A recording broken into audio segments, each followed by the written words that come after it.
এই যুদ্ধের মধ্যেই শ্রীলঙ্কার কাছে একেবারে ইরানের জাহাজে হামলা, ডুবো জাহাজ হামলা চালায়। এখানে এই প্রশ্ন যে ভারতের দোরগোড়ায় কার সাবমেরিন, আর এইভাবে যেখানে ইরানের যুদ্ধ জাহাজে হামলা হলো শ্রীলঙ্কার কাছে, এখানেই তো প্রশ্ন যে তাহলে কি একেবারে আমাদের দেশের দোরগোড়ায় যুদ্ধ?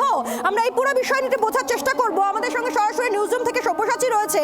সব্যসাচী, তাহলে কি এবার আমাদের দেশের দুয়ারে যুদ্ধ, এই শঙ্কা?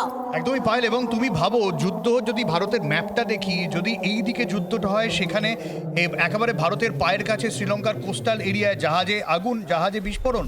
এবং পায়েল, যে জাহাজে এই ঘটনা ঘটেছে কদিন আগে, যেহেতু আমরা ইরানের সাথে একটা যৌথ মহড়া করেছিলাম, সেই যৌথ মহড়া শেষ করার পর সেই জাহাজ ফিরছিল। এবং ইন্টারেস্টিংলি শ্রীলঙ্কা কোস্টের কাছে ওই যুদ্ধ জাহাজে কেউ বা কারা হামলা চালায়। এখনো পর্যন্ত নিশ্চিতভাবে এটা বলা যাচ্ছে না কারা হামলা চালায়, এবং সাবমেরিন থেকে হামলা হতে পারে এমনটাই প্রাথমিকভাবে খবর পাওয়া যাচ্ছে। এখনো পর্যন্ত প্রায় 100 জনের বেশি নিখোঁজ রয়েছেন এবং প্রায় 78 জন গুরুতর জখম এখনো পর্যন্ত, এই খবর পাওয়া যাচ্ছে। জাহাজ ধীরে ধীরে ডুবছে শ্রীলঙ্কার কোস্টের কাছে। কিন্তু প্রশ্ন হচ্ছে যে যুদ্ধের ব্যাপ্তিটা কি তাহলে বাড়ছে?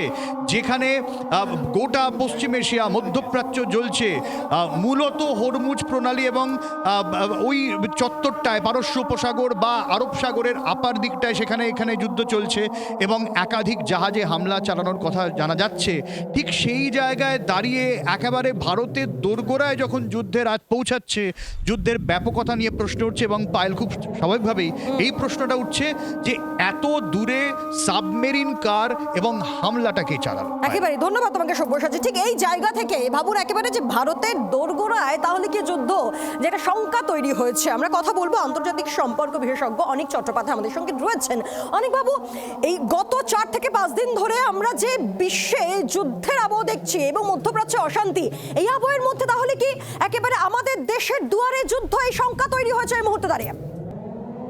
হ্যাঁ, শ্রীলঙ্কার কাছে যে যুদ্ধ জাহাজের ওপরে যে আক্রমণ হয়েছে সেটা কিন্তু যথেষ্ট ভীতিপ্রদ, এবং যুদ্ধ ক্রমশ যে ছড়িয়ে পড়ছে, নয়তো এই শ্রীলঙ্কা কোস্টে এই যে হামলা হয়েছে জাহাজের ওপর, এবং সেটা এখনো জ্বলছে, আস্তে আস্তে সেই জাহাজ ডুবেও যেতে পারে। ফলে এই যে অবস্থা, শ্রীলঙ্কা তো একেবারে আমাদের দোরগোড়ায়, ফলে এই অবস্থায় কিন্তু যুদ্ধ ছড়িয়ে পড়ছে। এমনিতেই পশ্চিম এশিয়ায় যুদ্ধ অনেক কটা দেশে ছড়িয়ে পড়েছিল, আমরা গত কয়েকদিন ধরেও দেখেছি। এবার কি তাহলে যুদ্ধ দক্ষিণ এশিয়ায় চলে আসছে, এরকম একটা শঙ্কা তৈরি হওয়া কিন্তু অমূলক নয়। ফলে যুদ্ধ আমাদের যে প্রায় দোরগোড়ায় এসে পৌঁছেছে, এই আশঙ্কাটা, এই উদ্বেগটা কিন্তু আমাদের থেকে যাচ্ছে। বাংলার আওয়াজ, বাঙালির আবেগ, জি 24 ঘন্টা।